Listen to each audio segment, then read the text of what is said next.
Technoblade and Tommy are heading over to take this opportunity, and on the way they pass by this huge blackstone intimidating build, which is a prison that Dream has been commissioning from this guy, Sam, awesome dude, and he's been building this thing. Nobody knows who it's for, nobody knows what it's for, but it's there, and it's big and intimidating. So, Technoblade and Tommy arrive at the Green Festival, and then Dream shows up, but he starts building the obsidian walls around the Manberg higher. What? Why is he doing that? He says it's because someone blew up the community house. The community house was the first thing ever built on the server, and it's just a short ways from New Manberg, and it's basically what it's intended to be, what the name says, is a place where everyone in the community can come and hang out. It's like a neutral zone, and somebody blew it up. So everyone heads over there. Dream obviously starts to blame it on Tommy, and is like, oh, Manberg can never be trusted if this is what your citizens are like ignoring the fact that Tommy has been exiled and is no longer a citizen. And he basically tells Tubbo, I'm going to consider Tommy responsible for this and responsible for all of Manberg unless you give me Tommy's disc Mellow High, which Tommy had actually given to Tubbo a while back as a sign of trust and a sign that the bond between them would be like unbreakable. And the discs, again, for Tommy are about Tubbo. So giving the disc to Tubbo is kind of a major sign of trust, and Tubbo is expected to give this up to Dream, but Tubbo, understandably, does not want to betray Tommy's trust like that. Even if they're not the best of friends right now, Tubbo does not want to betray him like that because that's his oldest best friend. He's not just going to do that. So Tommy jumps down into the fray and like takes off his invisibility potion and is like, listen, it was not me. It was obviously not me. I've been exiled for the past several weeks. Do you even want to know what happened to me out there? It wasn't me. I did not blow up the community house. And I am very upset that none of you believe me, especially you, Tubbo. I expected better of you. And eventually, Tubbo and Tommy get into a fight about it. And this is a physical fight. So they're attacking each other with swords and holding up shields. And eventually, they're screaming at each other and they're still fighting. And Tommy says, the discs were worth more than you ever were. Both of them break apart and freeze completely in shock that Tommy just said that. Both of them have not processed that that is a real thing he just said. And Tommy realizes and says out loud that he is worse than everyone he's ever hated, and tells Tubbo to give Mellow High to Dream. And Tubbo is still reluctant, but he does, because Tommy, he trusts Tommy, and so he gives up the disc. And Dream is like, cool, by the way, this is kind of awkward, but I'm going to be destroying your country tomorrow, just so you know. And Technoblade is there still, and he's like, hey, Tommy, you should come with me and come back to my cabin, and let's hang out, because I can't believe that you're siding with the enemy right now after everything that we've been through. And Tommy is like, well, listen, I'm on the side of Manberg because, I believe in this nation, and I believe in Tubbo, and they deserve, me to do better for them, basically. And so he's on the Manberg side. Techno feels betrayed, and Filza, whose house arrest is over, decides to leave with Techno and go back to the cabin. And Dream is like, this is awkward, and gets out of there as well. So, it is the morning of Doomsday, January 6th, 2021. Don't worry, I'm going to address it. And Tommy, before everything goes down, he decides that he has a few things that he needs to work out with people. So he goes nearby to the beach and ends up fishing around and picking up Sapnap's pet fish, Mars, in a bucket. And it was believed that Mars was gone forever, lost to the ocean. But Tommy found him and brings him to Sapnap, and he's like, hey man, I just want to apologize for the way I treated you, and I think that, you're a bit of a good guy. So here's your fish, and this is a token of goodwill. And Sapnap is trying to be cool about it, but he's clearly overjoyed. And you know what? A little bit, in some ways, Tommy and Sapnap are kind of similar as characters, but that's for someone else to understand, not me. Tommy also goes to Tubbo and says, hey, I'm sorry, and I forgive you for exiling me. I understand why you did what you did. And I had a horrible time out there, but I understand why you had to do it, so it's okay. No bad blood between us. And it's clear that they're still repairing things, but things are gonna get better now, hopefully. So Fundy also decides that he is fed up with fighting the same wars for the same pieces of land for a country that his father made, and now his father is dead. So he decides that he's going to sabotage all of the supplies for Doomsday, and he gets together with Nikki and asks Nikki for assistance, and together they destroy all of the supplies. And they're not going to side with anyone in the war because, again, they're just tired of fighting in general. But they do sabotage L'Manberg, and Funny has this whole speech where he's like, if I can't make people laugh, then I will make them cry. And it's a little bit cool. And Funny's a very cool character. But basically, they kind of bring L'Manberg to its knees a little bit and destroy all their stuff. And now the actual war can begin. So that's exciting. So, Doomsday begins, and Filza, Technoblade, and Dream are all there. Dream has rigged up these scary-looking grids of obsidian above L'Manberg and starts dropping TNT, like, by the bushel down onto L'Manberg, and everything is exploding. There's new craters. It is even bigger than the original crater that Tubbo was president of. Now he's president of an even bigger crater. And Technoblade and Filza kind of get in the heat of it, and Technoblade, Tommy, and Tubbo all start fighting. And they're basically shouting across the battlefield at each other while they fight, and they're just basically arguing ideologically about governments and, you know, what's right and why Techno keeps doing this to them. And at one point, Technoblade says, like, you only see me as a weapon, but you forget that I'm a person, Tommy. And Tommy says, you are a person, Techno, and we are too, which, oh my god, that's cool. Like, that's awesome. So, at one point during the fighting, Jack Manifold actually loses his final cannon life to Technoblade and does not die, alright? We will get to that in a minute, but he did just lose his final cannon life. He's still alive, but we're gonna see what's gonna happen to Jack Manifold. I'm fucking leaving after that. I can't believe he fucking died. I can't believe he fucking died. He's still alive, but he shouldn't be. I guess you'll have to come back and... You'll have to come back and find out and keep watching the video. I really need to put on that subscriber bell. So to sum up kind of the ideological differences here, Technoblade is anti-L'Manberg because of how much hurt it's caused, and also ideologically he's just opposed to governments in general, and that all kind of gets projected onto L'Manberg. And Dream tells Tommy that he's anti-L'Manberg just because it's fun. Like, okay, whatever, man.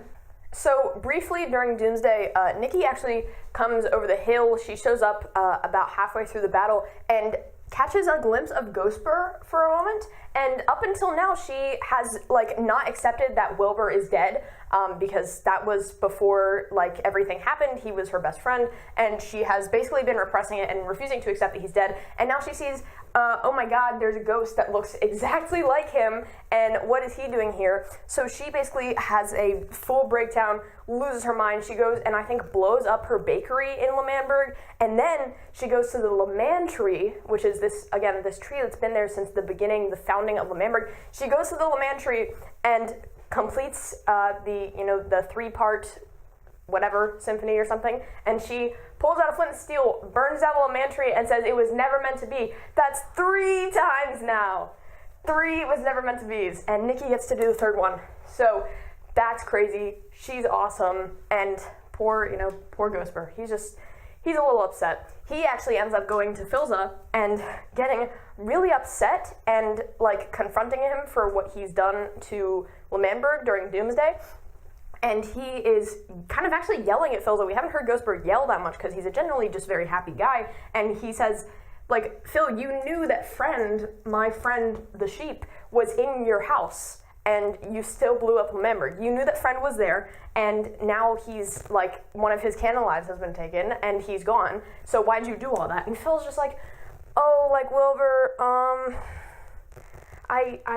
it's, governments are bad. And Ghostbur's like, so upset because his sheep is dead, and like you can't really explain like ideological conflict to Ghostbur because he's just here for a good time, and so there's kind of a rift forming there.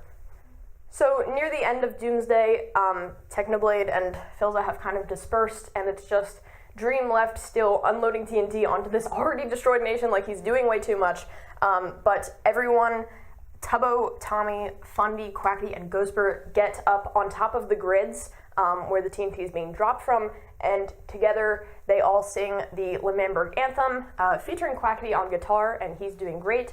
None of them can remember all of the lyrics, but they're doing their best. And then Tommy goes over to Tubbo and says that he's sorry, and Tubbo says it's okay. And that's just kind of a symbol of repair in their friendship after all of this strife and chaos that's been caused. And it's kind of a sweet way to end out Doomsday. But it's not over yet, because Ghostbur, after getting upset at Filza and generally being miffed at the fact that his friend is dead, tells Tommy that he would like to revive the original Wilbur. What?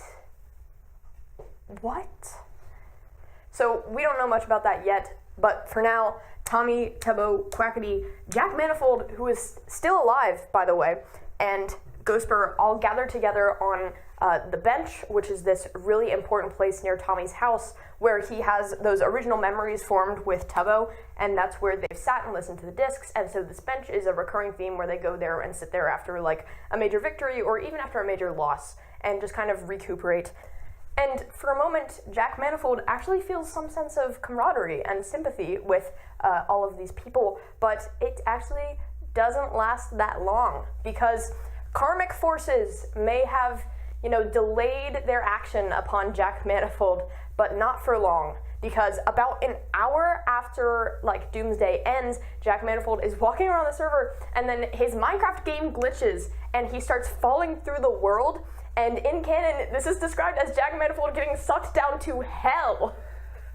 So then he has to restart his Minecraft and claws his way back out of hell because he's suddenly fulfilled with this anger against Tommy Innit. Tommy Innit, who took his second canon life and is basically the reason behind his first and third canon lives getting taken. And he is so mad at this teenager that he has the strength to pull himself out of hell and give himself 3 more canon lives, which is crazy. Jack Manifold is the most underrated character on the Dream SMP. That's wild. By the way, I mentioned this at the beginning of Doomsday, but all of this was happening on January 6th, 2021, and if you're American, you probably know what else was happening at the exact same time. So I closed out of this stream where I was watching a fictional country get obliterated and opened Twitter to see what people had to say about it, and suddenly the Capitol building in Washington, D.C. was under attack. And an actual real-life insurrection was happening. And that was crazy because I looked at it on Twitter and I was like, I'm sure this is nothing. I have to figure out what people are saying about Doomsday. So it's kind of forever ingrained in my mind as the day that I was watching a Dream SMP stream and the Capitol got raided. After Doomsday, Tommy and Tubbo end up moving in together. They move into Tommy's house because they decide that they need to come back together as friends, and probably the best way to do that is to be roommates. And they also need to prepare for their eventual takedown of Dream, because Tommy is still on this, and you know what? I don't blame him. He still wants his discs back, and so he tells Tubbo, one last time, please help me get the discs back, and then no more, all right? And Tubbo agrees, and they move in together. Also after Doomsday, Jack Manifold and Nikki both have a common enemy now, all right? They both have beef with Tommy Innit because they see him as the source for all of their troubles. Mainly, Nikki is torn up after Wilbur's death, and she kind of needs someone to project that onto. And Jack Manifold maybe has a bit more of a legitimate reason because he just crawled out of hell because he was so mad at Tommy Innit. And so they get together and they form Team Rocket and decide that they are going to kill Tommy Innit at whatever cost. So that's happening in the background, just be aware of that. And also, Ghostbur wants to die. He's done, and he keeps asking people to revive the original Wilbur. His change of heart comes from probably seeing all of this destruction and just generally being a ghost. So he starts telling people, he starts shopping around being like, who wants to revive me? So that's going on as well. In between Doomsday and the end of Season 2, they actually do attempt to revive Wilbur. So Filza gets together with, I believe Fundy is there, and maybe Quackity, and they all decide that they are going to revive Ghostbur as he's, requested. And they get together kind of materials that they might need. And the first one goes and doesn't work out that well. Ghostbur comes back and is like, I saw the afterlife for a few minutes, but not much. And then they're like, okay, well, we need to try something stronger. So they do try something stronger. I think they get a totem of undying and give it to him, and then they kill Ghostbur, and they're like, all right, man, go to the afterlife. And Ghostbur, like, loses his mind. He's screaming in panic, and then suddenly he disappears. He comes back, and it is Schlatt's voice speaking through him, which is terrifying. And Schlatt is like, I don't want to come back, and I'm busy, so leave me alone, all right? I'm having fun back here, and take this stupid gray idiot back to your, like, plane or whatever. So Ghostbur comes back, and revival attempt number 1 did not go successfully. We also get a cameo appearance from Tommy where they ask him what his thoughts are on reviving Wilbur, and Tommy says, Wilbur wasn't so poggers, so maybe we shouldn't bring him back. So Tommy has very conflicted feelings on reviving Wilbur. We'll see that in a bit, but it's a sore spot for him. So a little bit after Doomsday, Dream ends up coming to Tommy's house. He lights the entire thing on fire, destroys it, like replaces all of the dirt with netherrack and lights it on fire, and he leaves a sign telling Tommy and Tubbo that they have to meet with him and that it's about the discs. So this is the big climactic moment of season 2. Tommy and Tubbo get their stuff together. They get heavily armored up, and they basically prepare to go and meet Dream. He left them a compass pointing to these coordinates, and they are prepared for whatever happens. Tommy thinks that this is the moment, and Tubbo is obviously a little scared. Well, both of them are. They're both on their last canon lives, and it would be pretty terrible to lose it now when they're so close. But they get their things together, they're feeling okay about it, and everyone on the server gathers to say goodbye to them. They're all lined up in these neat rows down the prime path as they're leaving, and Tommy and Tubbo stop by each one of them and say kind of their goodbyes. I'm serious, like, everyone on this board is there to say goodbye, and it kind of feels like they're about to go die, but it's kind of like well wishes, but also in case you die out there, good luck, buddy.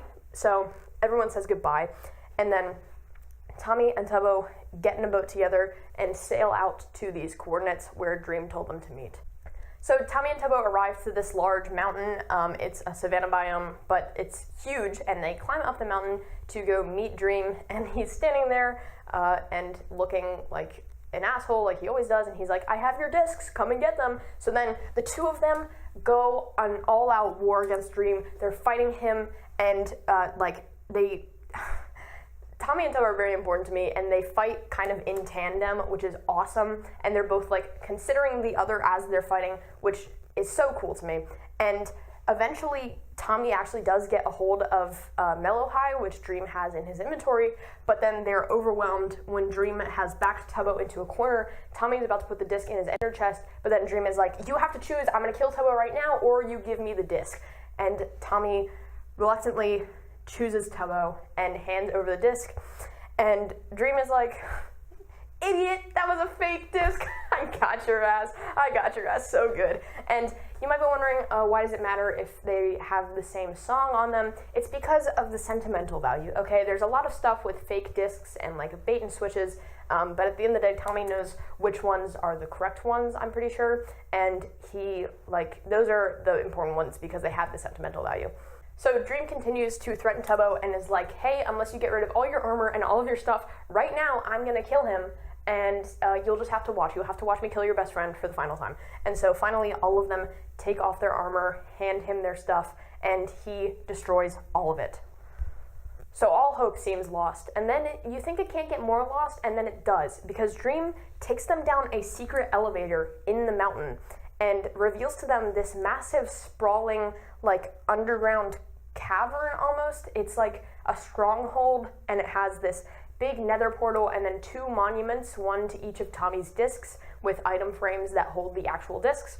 And then Dream leads them into a secret hallway off of the stronghold, and it's full of like signs, item frames, cages, pens, and they all have signs with names of weapons that people own that are important to them, or pets that they have. For Bad Boy Halo, there's literally just a cage for his friend Skeppy, because that's his most important possession. And Dream says, like, Tommy, you know, you need to stay alive, and I need to keep you alive, because you are so attached to so many things, and because of you, other people get attached to these things as well. Like, Ghostbur has Friend, there's a stable in there for Friend to go in, and Dream thinks that when he finally has possession of all of these items that people hold dearly, then he'll be able to control the server once and for all, and it won't be, like, disrupted by any, like, sneaky little countries or leaders that may be gone by now. But he basically shows them all of this, and Tommy and Tubbo are like, you are a freak, man. What is going on? And Dream is like, you guys just don't know anything about power. And then he takes the Axe of Peace, which I believe is Technoblade's axe, from Tommy and puts it in an item frame where he was planning to keep it. So Dream says, you know, I used to be friends with George and Sapnap, but I don't care about them anymore. I've rid my life of all attachments to anything so that I can control everyone who has attachments to anything, and I can have control over this entire server, including control over any pesky little countries or former leaders who might be gone now. And Dream basically says, this is my goal, and in order for all of that to happen, I need you alive, Tommy, because you are what drives all of this. You are the beating heart of people caring about things. That's crazy. That's actually crazy.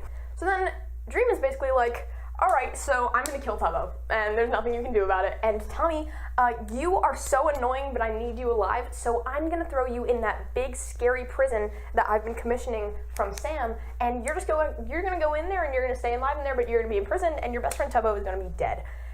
So you might as well say your goodbyes now, kid. Okay.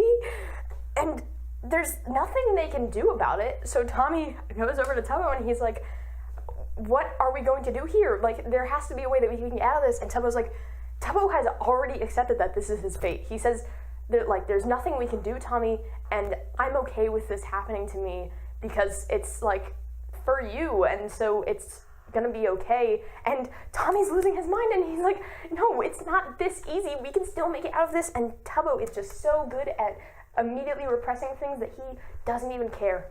He's just like, okay, this is happening, whatever. And Tommy says, you know, through this entire server, Tubbo, I acted like you were my sidekick, but in reality, I was your sidekick. And then Tommy says, what am I without you? And Tubbo says, yourself. Actually blew my mind. Still probably my favorite quote from the entire Dream SMP. What am I without you? Yourself? That is crazy. That's crazy. But Tubbo's gonna die. So Dream comes over and is like, okay, are you guys done saying your goodbyes? I'm gonna kill Tubbo now. And Tommy's like losing his mind, but he's also on his last can in life, so there's really nothing that he can do, and he would be willing to die in order to protect Tubbo, but he knows that Dream will just kill him and then kill Tubbo, so there's really no point. But then, just when you think all hope is lost, just when Dream is corralling Tubbo into a corner and he's about to kill this guy, you will never guess who shows up.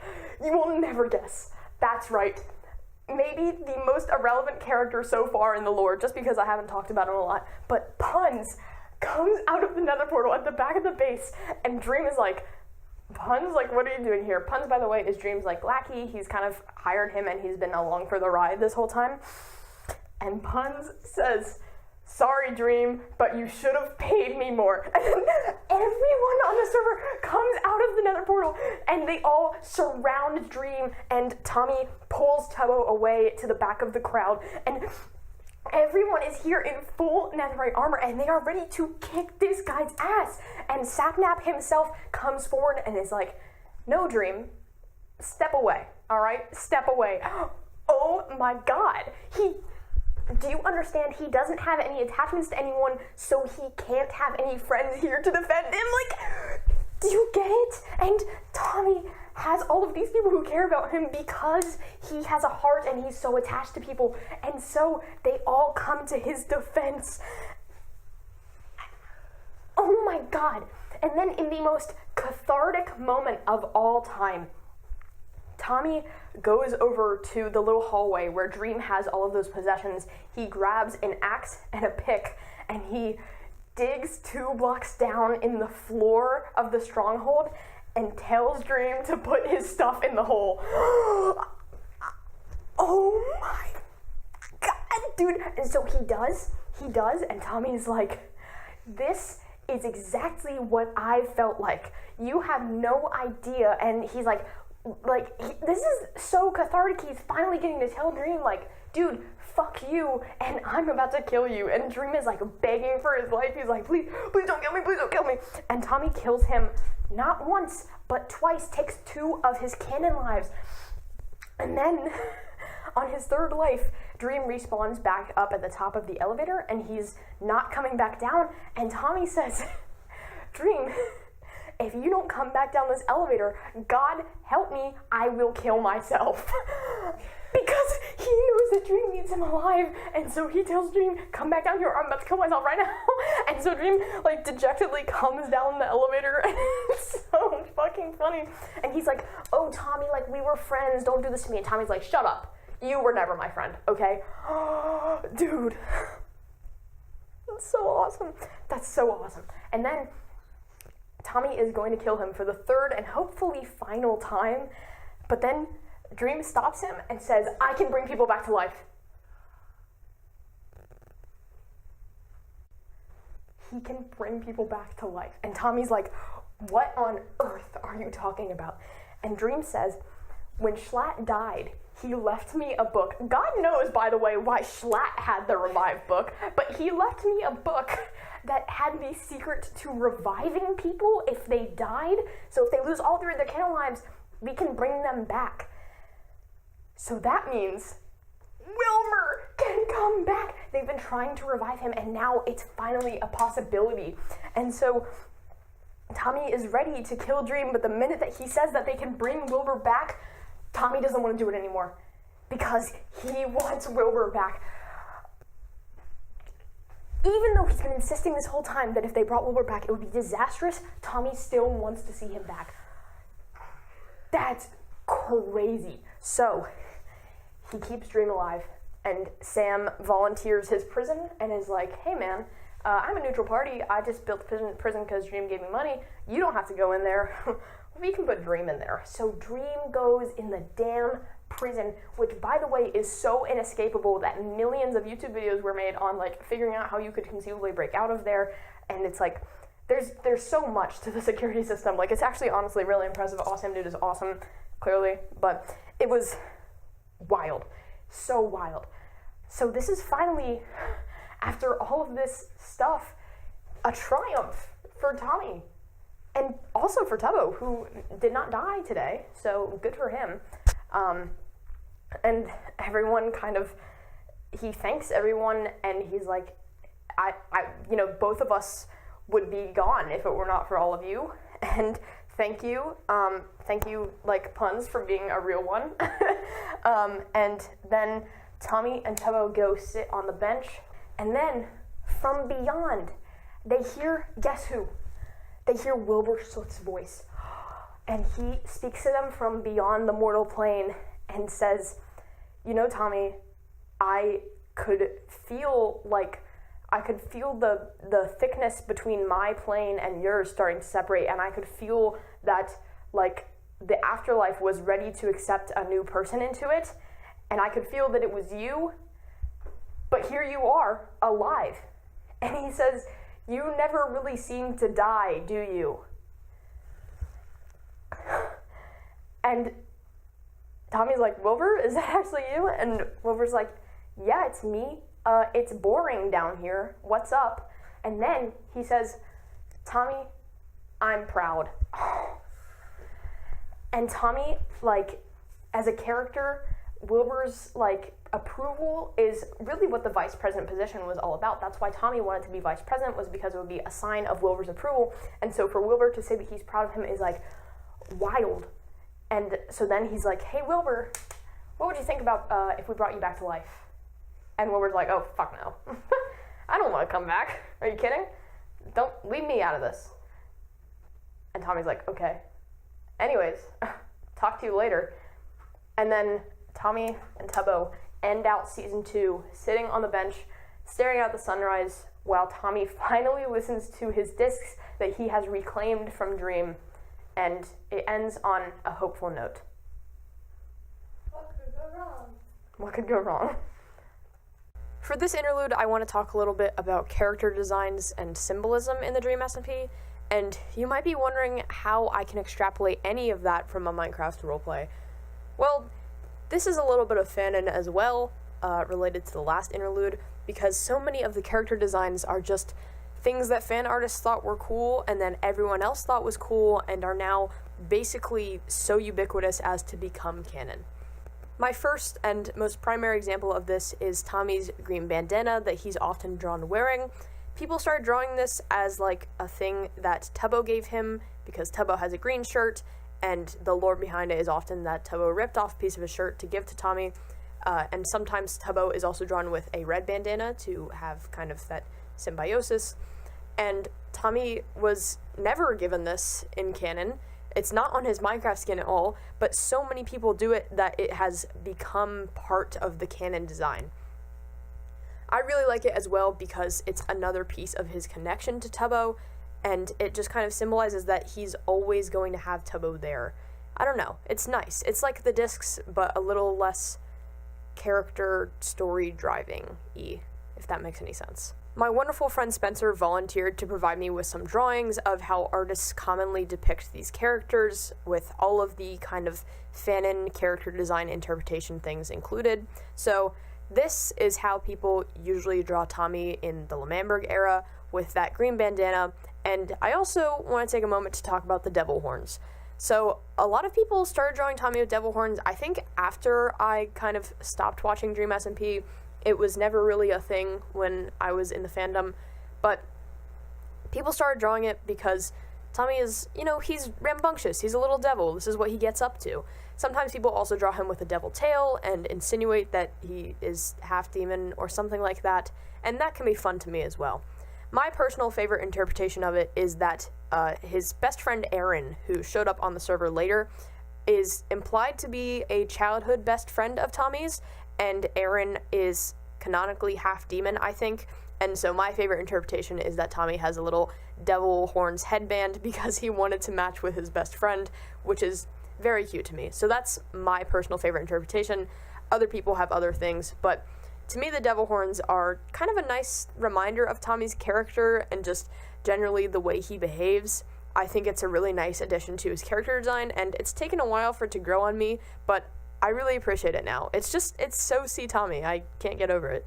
So this is another example of how people draw Tommy. This is from the Exile era, and you can see that his clothes are a little ripped up, his bandana's a little worse for wear, and this one is actually canon because in Exile we could actually see Tommy's Minecraft skin changing. His clothes had more rips in them. At one point he lost a shoe, and he also started to lose the blue in his eyes, which, by the way, drives me crazy because blue as a color has so much symbolism in the Dream SMP. Like, it's wild. I don't even know where it all, starts or ends. There's just so much. I actually made a video on this about 2 years ago. It's still up on my channel if you want to watch it. It's really out of date, but it was pretty good for when I made it.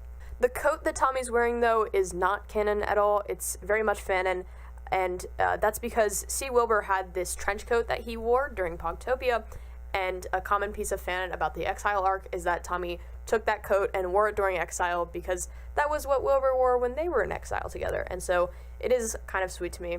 I also like when people draw it with little, L'Manberg patches on the sleeves and stuff, because I don't know, the symbolism is important to me, that he always carries L'Manberg with him. So this is kind of the final design for C. Tommy that a lot of people end up arriving at for kind of the end of the Dream SMP. You can see he's got this coat on, which often is depicted as a blue coat, and usually this is because it's meant to honor Friend, or it's honoring Ghostbur.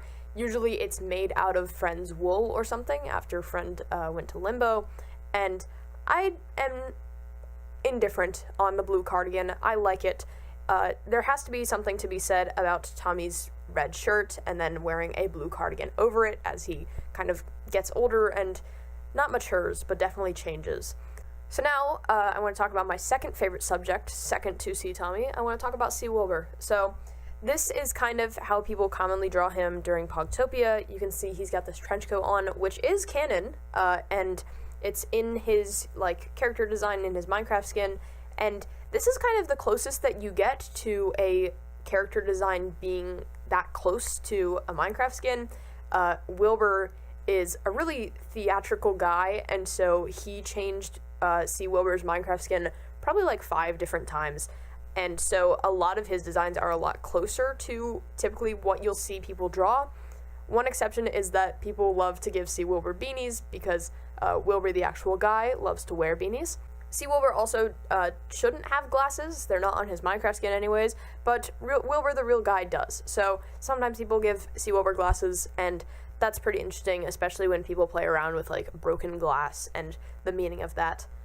So this is an example of how people commonly draw Ghostbur. Again, it's pretty similar to the actual Minecraft skin, but I do want to point out this scar in the middle of his torso. So a lot of people draw Ghostbur with the scar from his death wound, like his killing blow from Filza, in the middle of his chest, which is just wild. It's also sparked some debate about the color of Wilbur's blood. It's unsure whether it's implied that his blood is red or blue, and with Ghostbur, it's commonly depicted as him having blue blood, but we're not sure about what color his blood was when he was alive, so we're not sure if he's human or not. It's kind of difficult to talk about. Again, Dream SMP has no canon. It's really up to you. Finally, here is kind of how people draw Wilbur when he gets revived. Spoiler alert, I know, but they do eventually bring him back, and this, again, is super close to his Minecraft skin. The one thing that I will mention that people like to change up is that often people draw Wilbur when he gets revived with rose-colored glasses, which is maybe a little heavy-handed, but I really like it because it's kind of, I don't know, it's something about bringing this guy back from the dead, and when we last saw him, he was falling apart at the seams, and now he's back, and he's kind of silly, and he's got rose-colored glasses on. That's pretty fun, right? A lot of people draw the majority of the Dream SMP characters with some kind of non-human feature or completely not human at all. Fundy is commonly drawn as a fox. Rambu is canonically not human. He's some hybrid between Enderman and something that we never figured out. Bad Boy Halo is a demon and I think like 19 feet tall. It's really varying depending on whose art you're looking at and what they personally think about the Dream SMP story, but for the most part, people generally draw Tommy and Wilbur almost exclusively as humans. Sometimes Tommy has little devil horns, and sometimes Wilbur has wings because his father had wings, but I prefer it, honestly, when they're just normal, regular people. To me, that's important, especially for Tommy. Here he is, surrounded by and embraced by all of these people who have wings and claws and teeth sharpened to points, and Tommy struggles with fitting in and finding out who he is. He's relatable as a main character, not because he's human, but because he experiences something that all of us experience. He doesn't know where he is in life. He's a teenage boy, for God's sake. He's still struggling to find out what's mean and what's okay to say. He doesn't know how to be friends with people normally and maintain those friendships, and he's not sure where his morality lies, and at some points, he's not sure if he cares anymore. He's an important character, and he's so painfully human that sometimes it hurts to think about. Wilbur, similarly, suffers a lot of just human things that happen to people. C. Wilbur is very clearly mentally ill, and this is clear when he's in Pogtopia and spiraling with paranoia and delusion, and it's sad. C. Wilbur doesn't get the help that he deserves or needs. He's just a regular guy, not under the afflictions of any magic or corruption or curse, though that would be cool as well. He's just like a guy going through something. Similarly, I sort of like when people don't draw Wilbur with wings, because if his dad had wings and Wilbur didn't, it kind of adds to the sense that we get that Wilbur was always a disappointment of a child, and that he's doing all of this partially for his own motivations, but deep down because he feels that he needs to impress his father, even to this day. Even when he's like 30 years old and starting a country, it's all to impress his dad. Now I want to talk about Tubbo for a second. A lot of people draw Tubbo with these small little goat horns, which are reminiscent of Schlatt's, although they're usually a lot smaller. And this started as a trend when Tubbo was in Schlatt's cabinet, and eventually it's, like the green bandana, becomes so ubiquitous that it's hard to find a C Tubbo design without little horns.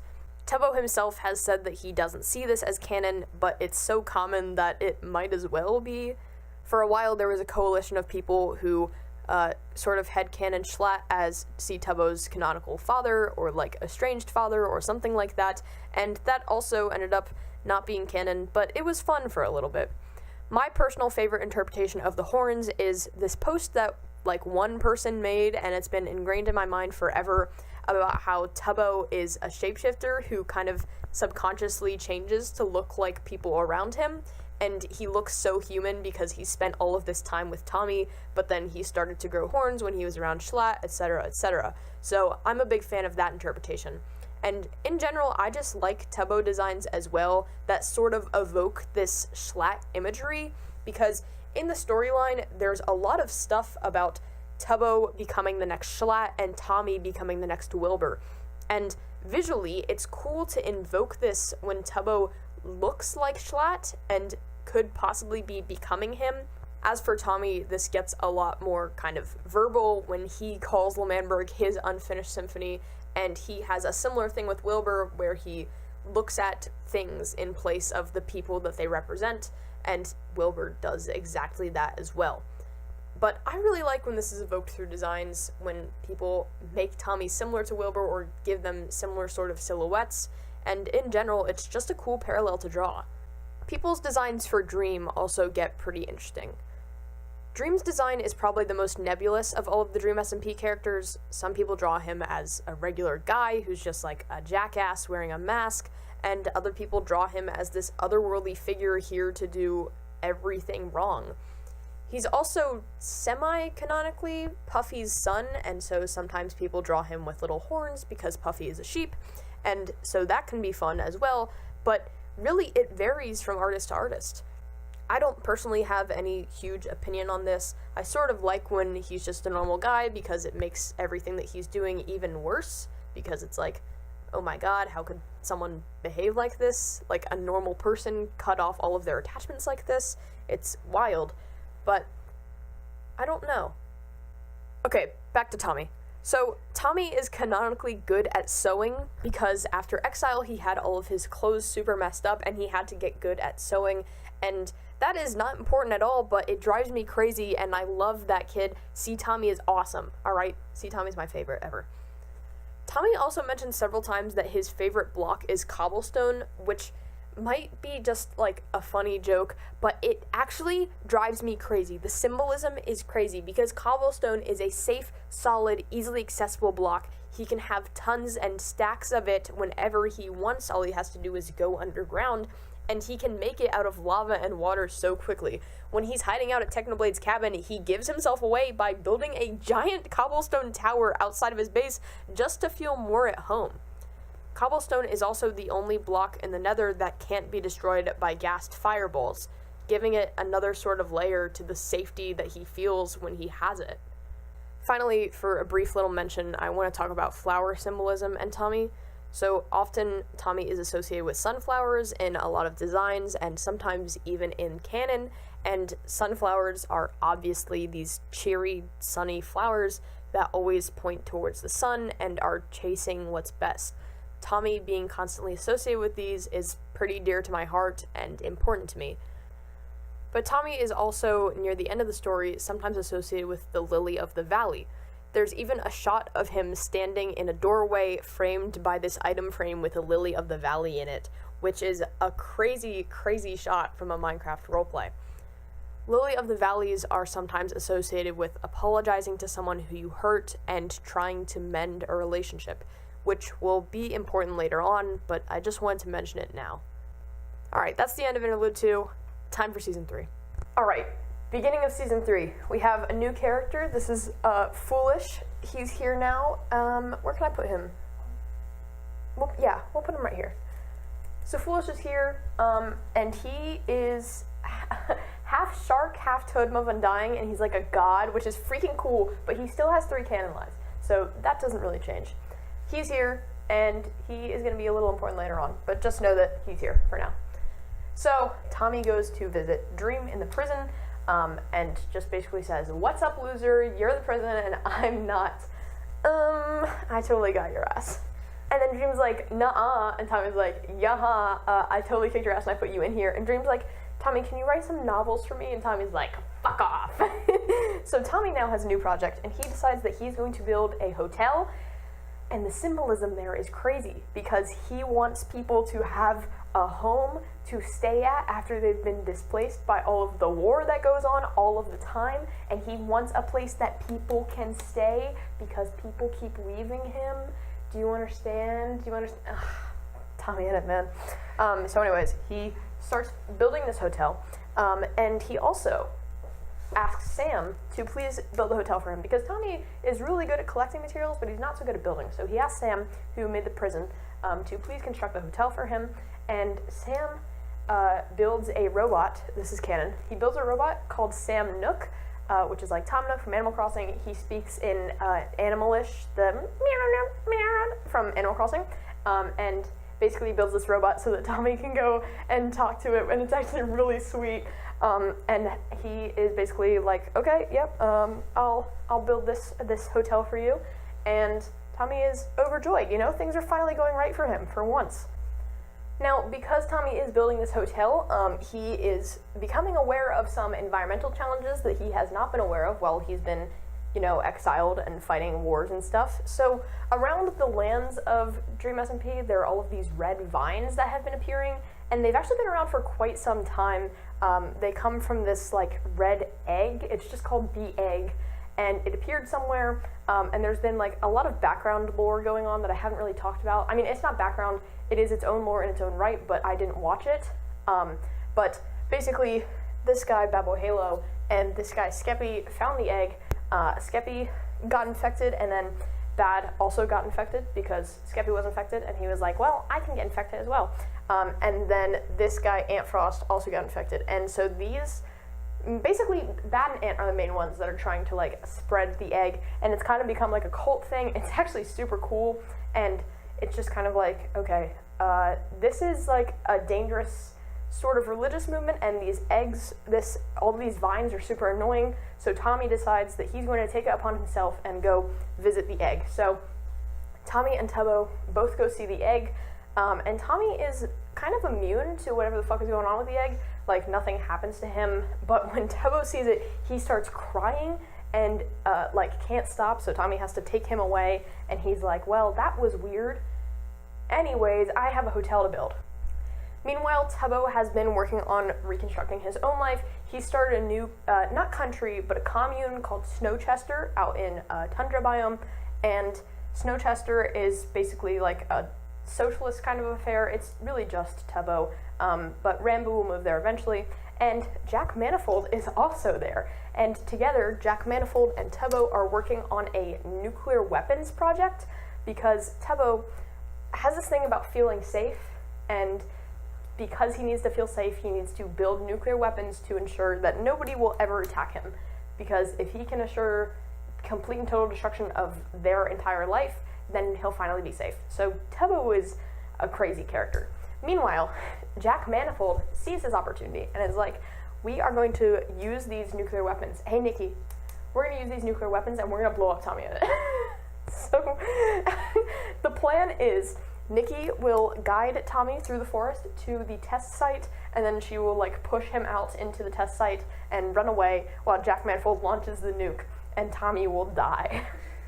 So that's crazy. So they try to execute this plan, but Tommy, being Tommy, keeps getting distracted and stops to, like, chop wood and stuff while Nikki's trying to lead him through the forest, and she's like, "Come on, Tommy, let's go," and he's like, "Oh no, look at this bird I just found."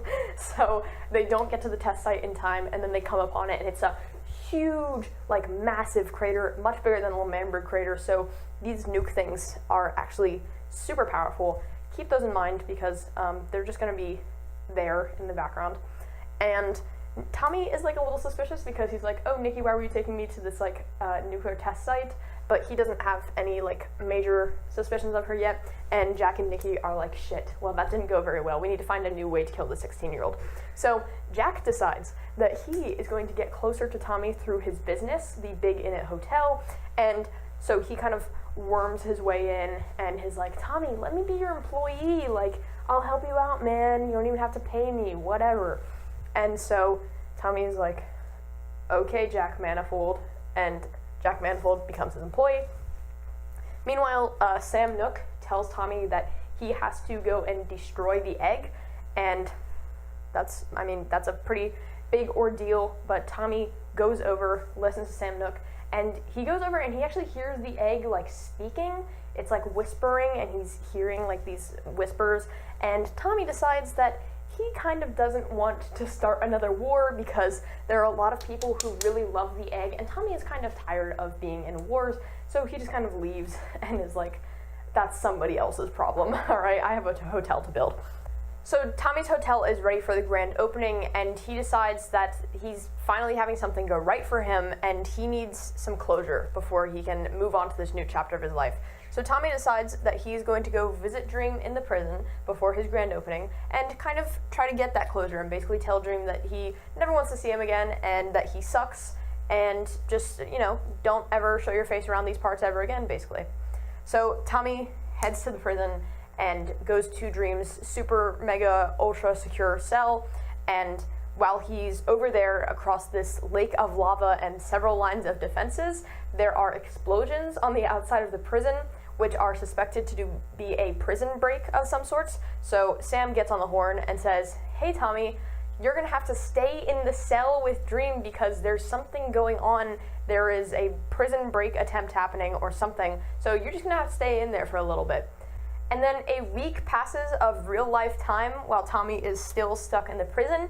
Jack Manifold is pretty much the only one aware that Tommy is gone and away. He is ecstatic, immediately takes over Tommy's hotel and decides that it's his own now, he's the boss, and screw this kid, this is my hotel now. But everyone else is pretty much unaware that Tommy is hanging out in the prison with Dream for an entire week.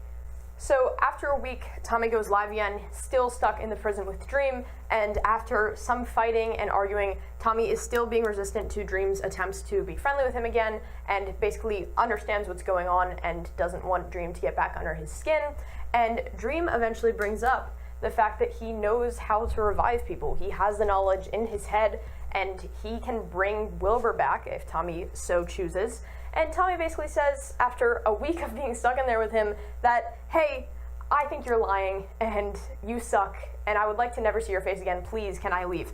And then Dream gets into a fight with him and punches Tommy to death. Tommy dies.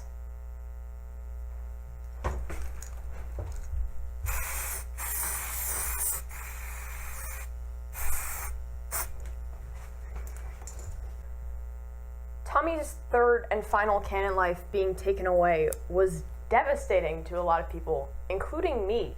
I went into a depressive episode for about 3 days after this because I couldn't believe that this had happened to this character. He had been through so much and seemed like his story was finally coming to a happy close, but then he just dies like that, beaten to death by the person who hated him most in a dark prison cell. That's grim. That's bleak. I was sad and couldn't do anything for about 3 days until the next stream, and I was moping around my house, and eventually my mom knew something was up, and I explained the entire Dream SMP lore to her while crying on her bed. So Mom, if you're watching this, thank you. But I know that this has affected a lot of other people as well. You would have thought that the Pope had just died, the way people were crying in the streets of Twitter and Tumblr. People would not shut up about what was going to happen next, and devastation was unavoidable. Nobody knew what was up with this, and nobody understood why anyone would choose to end Tommy's story this way. Thankfully, that's not where his story ended. So, of course, because Sam is the warden of the prison, he's the first one to find out that Tommy dies, and he shares the news to the entire SMP. Tubbo, of course, is immediately in denial because this has happened before. He's thought that his best friend was dead, and he just did his best to move past it because, again, that's what Tubbo does, and so he just tries not to think about it, but it's clearly taking a bit of a toll on him. Jack Manifold has a very interesting reaction. He's taken over Tommy's hotel and finally has what he wants. This kid that he hates so much is dead, but Jack feels strangely empty and can't figure out why this is happening. He wanders around the SMP for like an hour talking to himself and not understanding why he doesn't feel fulfilled until he realizes that maybe he actually didn't want Tommy dead. And he's not sure what he wants, but he knows that this isn't it. Killing Tommy was the only thing that was giving Jack Manifold purpose, and now that's gone from him, so he has nothing. He ends up having a bit of a breakdown and burns down Jack Manifold Land, his house, I'm pretty sure, and then comes back to the Big Inn Hotel, continuing to run it, but now he feels even more conflicted about who he is and what his goals in life are.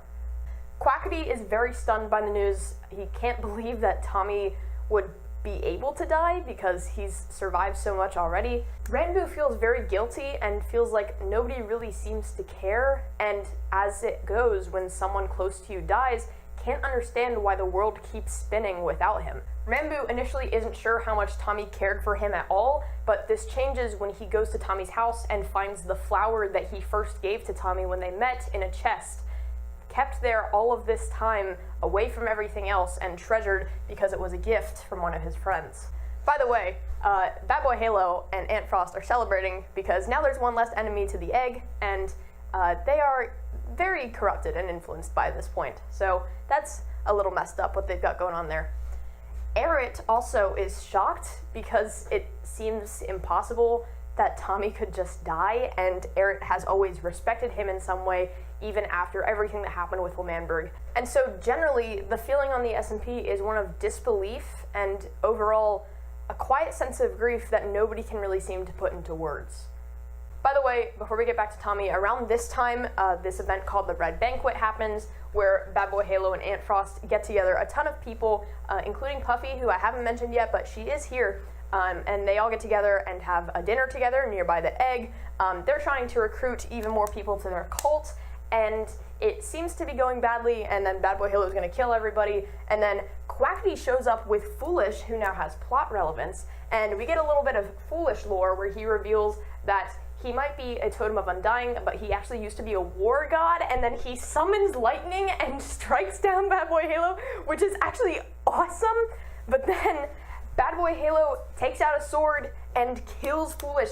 He might be a god, but he still has 3 canon lives, and that's his first one taken away. And we're gonna learn more about this later, but just keep that in the back of your mind for now.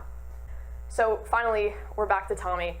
I still remember the exact day because it shattered my world and then put it back into place. So Tommy died on March 1st, and on March 4th, he went live again, starting out stream with a completely black screen, and we hear his voice, and who else but Wilbur Soot speaking, not Ghostbur, normal, regular Wilbur. And they seem to be communicating with each other. There's nothing on screen, it's just black, and Wilbur drops some hints that time passes a lot slower wherever they are, and Wilbur is, you know, he's happy to see Tommy, but he's clearly not in a right state of mind because he tells Tommy, like, you know, we were never good for that server, it's good that you're down here now because you and I, we're like cancers on that server, and we should have never been there in the first place. And Tommy is like, okay, man, you're dead. Well, they're both dead, but, you know. Schlatt is also there, and he's mentioned by Wilbur, and it seems like he's doing okay. So, in case you were worried, he's doing just fine. After a few minutes of conversation, Wilbur asks Tommy if he wants to play competitive solitaire, which the meanings of what this metaphor means, again, are still debated to this day, and nobody's quite sure. But Tommy is like, I'm kind of tired of solitaire, Wilbur. And then Wilbur doesn't say anything, and Tommy says, Wilbur? Wilbur? And then Tommy comes back to life. That's right, baby! He's back! He's number 1, and you can't put him down. Tommy gets brought back to life, resurrected by Dream, who has the knowledge of how to revive people, and Tommy returns exactly to where he was when he died in the prison cell. And he might be in horrible circumstances, but he's alive, baby. Tommy in it, alive and well. Big news.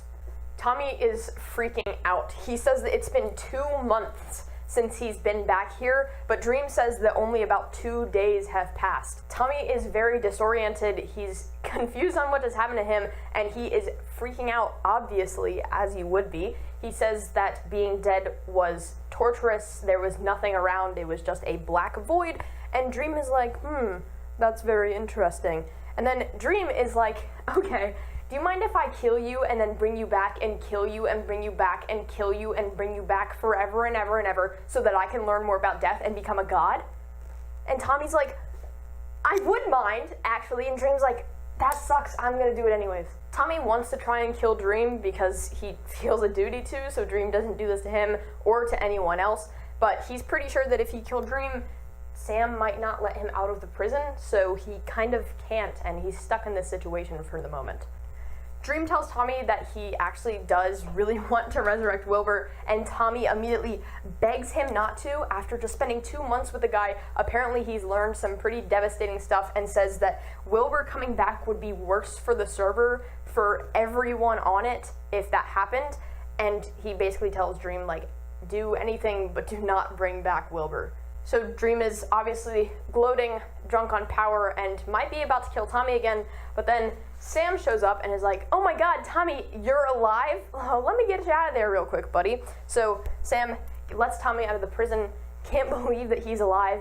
Tommy is kind of understandably quite upset at Sam. He thinks that he's a terrible warden for allowing this to happen to him, and basically just doesn't want to talk to him. He almost immediately flees the prison and feels kind of disconnected from the world. He doesn't know how to connect with people because everyone he encounters is like, oh, aren't you supposed to be dead? Tommy comes across Tebo and finds out that while he's been dead, Tebo has gotten married to Rambu for tax benefits, and instead of being upset about the fact that he's been dead, Tommy is upset at the fact that Tebo married Rambu and feels left out and kind of